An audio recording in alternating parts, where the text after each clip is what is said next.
I could just feel when you're in heat in that film, and De Niro tells you that there's a dead man on the other end of the line. Yeah.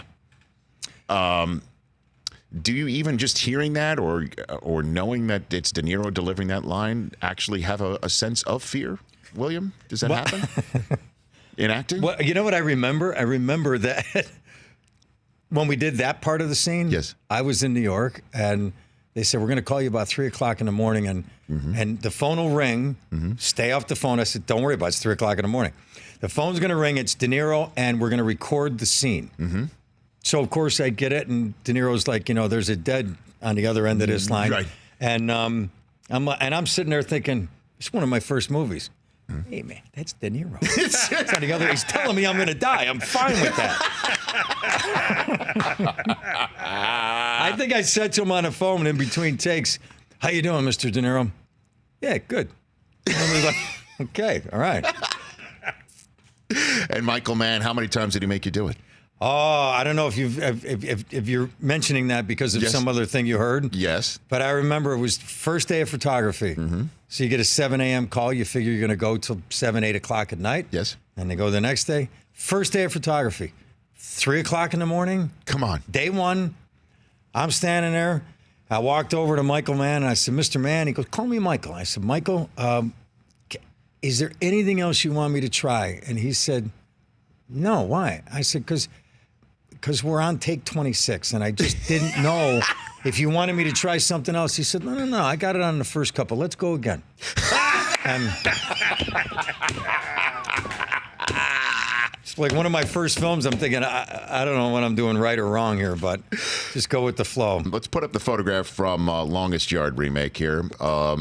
Now, you're playing it, and you look very Cole Beasley-like, I got to be honest with you, right there, number 19 on the screen. I'll take the Cole Beasley compliment. You're looking at right there. Did you have any Michael Irvin stories? You got anything from the set there, my guy Michael, or anybody else? I am absolutely going to avoid that subject. 100%. Come on now.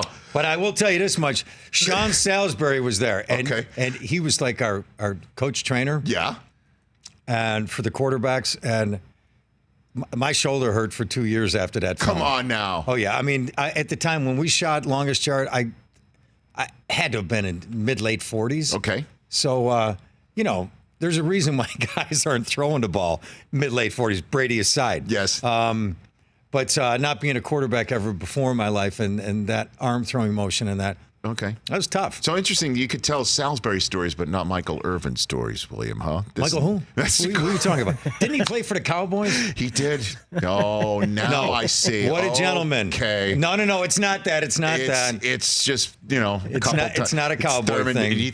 They were great. He's a great guy. He is a great guy. He is a great guy. So you think he stole Thurman's helmet? Is that what you're saying? Is that where you're going on that? I don't even know. Somebody told that story. Did you ever see the thing, the Four Falls of Buffalo? You voiced that, right? That's a beautiful 30 in there, for 30, don't brother. they talk about?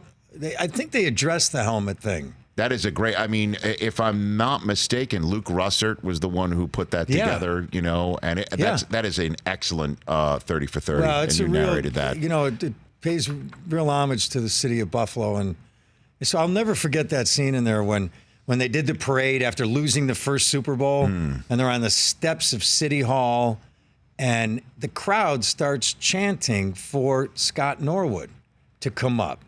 And Scott Norwood's terrified because he missed, wide right against the Giants.